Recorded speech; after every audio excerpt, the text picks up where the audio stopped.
उत्तर प्रदेश के सिद्धार्थनगर से एक बड़ी खबर सामने आ रही है, जहां निजी उर्वरक विक्रेताओं ने प्रशासन के खिलाफ मोर्चा खोल दिया। निजी खाद दुकानदारों का आरोप है कि प्रशासनिक कार्रवाई के नाम पर सिर्फ निजी दुकानों को निशाना बनाया जा रहा है, जबकि सरकारी समितियों में हो रही कथित अनियमितताओं पर आंखें मूंद ली गई है। उर्वरक फुटकर विक्रेता वेलफेयर एसोसिएशन के बैनर तले निजी खाद विक्रेताओं ने महामहिम राज्यपाल को संबोधित ज्ञापन जिला अधिकारी को सौंपा और राजस्व विभाग पर मानसिक व आर्थिक उत्पीड़न का गंभीर आरोप लगाया। विक्रेताओं का कहना है कि राजस्व विभाग के अधिकारियों को जांच में लगाकर छोटे बड़े दुकानदारों को बेवजह परेशान किया जा रहा है, जिससे उनका व्यापार प्रभावित हो रहा है। इतना ही नहीं, एसोसिएशन का दावा है कि निजी दुकानदारों को यूरिया समय पर नहीं मिल पा रहा है और जब मिल भी रहा है तो 300 रुपए तक ही महंगी दरों पर, जिससे उचित मूल्य पर खाद बेचना लगभग असंभव हो गया है। विक्रेताओं का आरोप है कि सरकारी समितियों में ओवर रेटिंग और अनियमितताओं की कोई जांच नहीं हो रही है, जबकि निजी दुकानों के लाइसेंस निलंबित किए जा रहे हैं। इसी मामले को लेकर क्या कहना है उर्वरक फुटकर विक्रेता वेलफेयर एसोसिएशन के पदाधिकारियों का, सुनिए। एसोसिएशन के प्रदेश अध्यक्ष आदर्श कुमार श्रीवास्तव, साथ ही ओमकार त्रिपाठी और नीरज कुमार वर्मा ने मांग की है कि जांच प्रक्रिया निष्पक्ष हो, सरकारी समितियों की भी सघन जांच कराई जाए और निजी दुकानदारों को उचित मूल्य पर खाद की उपलब्धता सुनिश्चित की जाए, ताकि वे बिना डर और दबाव के अपना व्यापार कर सके। अब सवाल यह है कि क्या प्रशासन निजी और सरकारी दोनों क्षेत्रों में समान कार्रवाई करेगा या फिर यह विवाद और गहराएगा। हमारा नाम हजरत अली है। हम फुटकर उर्वरक विक्रेता वेलफेयर एसोसिएशन के जिला संरक्षक हैं। मामला यह है कि आज जनपद सिद्धार्थनगर के फुटकर विक्रेताओं को उचित रेट पर, जो सरकार का निर्धारित रेट है, उस रेट पर यूरिया नहीं मिल रहा है। खरीद रेट निर्धारित नहीं है, बिक्री रेट के निर्धारित करने के लिए दबाव बनाया जा रहा है। फिर भी हमारा फुटकर उर्वरक विक्रेता आज कितनी कठिनाई झेल करके, कितना प्रताड़ना झेल करके हमारे किसानों को खाद दे रहा है। आज जो किसान, जो यूरिया हमारे फुटकर उर्वरक विक्रेता को मिलना चाहिए था प्राइवेट का, वह यूरिया फुटकर उर्वरक विक्रेता को ना मिल करके सारे समिति को चला जा रहा है। समिति के सचिव सारी खाद को कालाबाजारी कर ले रहे हैं। समिति की कोई जांच नहीं हो रही है, होलसेलर की कोई जांच नहीं हो रही है। अनावश्यक रूप से फुटकर विक्रेताओं के लाइसेंस को निलंबित कर दिया जाता है, निरस्त कर दिया जाता है। आज फुटकर दुकानदारों के दुकान को जांच करने के लिए जिले की तमाम विभागें लगी हुई है। एक विभाग, दो विभाग नहीं, कई विभागें लगी हुई हैं।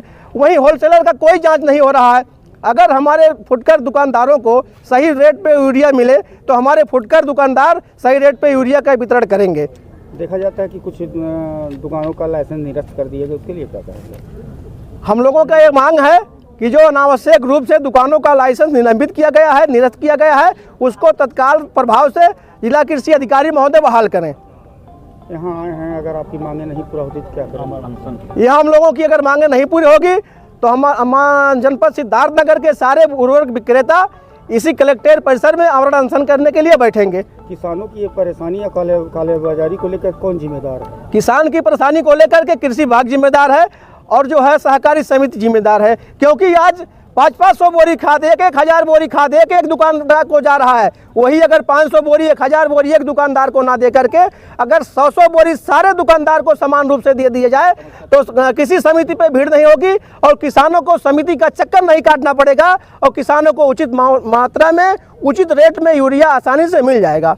अभी बीच में श्रीमान जी 57 दुकानदार को नोटिस मिला था कि वो रात में खाद को खारिज में वितरण किए हैं, जबकि ऐसा सरासर गलत है।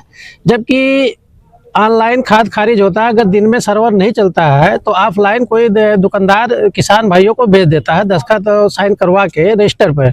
वही खाद वो रात में जब फुर्सत पाता है तो खारिज कर देता है। इसी कारण 57 दुकानदारों को नोटिस दिया गया था और हमारे जिला कृषि अधिकारी ने उसी 57 में से जो संगठन के थ्रू जुड़े थे वो 23 लोगों का, दुकानदारों का लाइसेंस को निरस्त कर दिया, खाली पैसे के चक्कर में। उन 23 लोगों को चिन्हित करके दुकानदारों का लाइसेंस निरस्त कर दिया गया। कैसा पैसे का कैसा चक्कर है? अब वो लाइसेंस जब निरस्त करेंगे, दोबारा जब बहाली करेंगे तो 10,000, 15,000, 20,000 लेके अपना काम करेंगे। ये सीधा सीधा भ्रष्टाचार आरोप लगा रहे हो? ये जिला कृषि अधिकारी की इसमें मिली भगत है। अगर उनसे हम लोग पूछे, मतलब सब लोग मिलके गए, उनसे पूछे तो उन्होंने कहा कि ये शासन का आदेश है, डीएम साहब का आदेश है। हम लोग कहे कि आप लिखित आदेश दिखाइए, तो उन्होंने कोई भी आदेश नहीं दिखाया। क्या नाम है जिला कृषि अधिकारी? मोहम्मद मुजाबिल खान है। ये क्या आदर्श कृषि सेवा केंद्र एवं खाद्य भंडार के नाम से हमारी दुकान थी। मैं संगठन का अध्यक्ष हूँ, इसलिए मेरी दुकान निलंबित यानी निरस्त हो गई है। 57 लोगों को नोटिस आया कि रात में आपने खारिज क्यों किया। हमने बाकायदा स्पष्टीकरण दिया, समय से दिया, उसमें लिखा भी, और उनके SMS जो जांच अधिकारी थे दुकान पे गए, जांच भी किए, सही उन्होंने रिपोर्ट लगाया। कई किसानों से पूछे, उन्होंने अपना बयान भी दिया कि हम लोगों ने रात को अंगूठा लगाया, दिन में सर्वर नहीं काम किया था।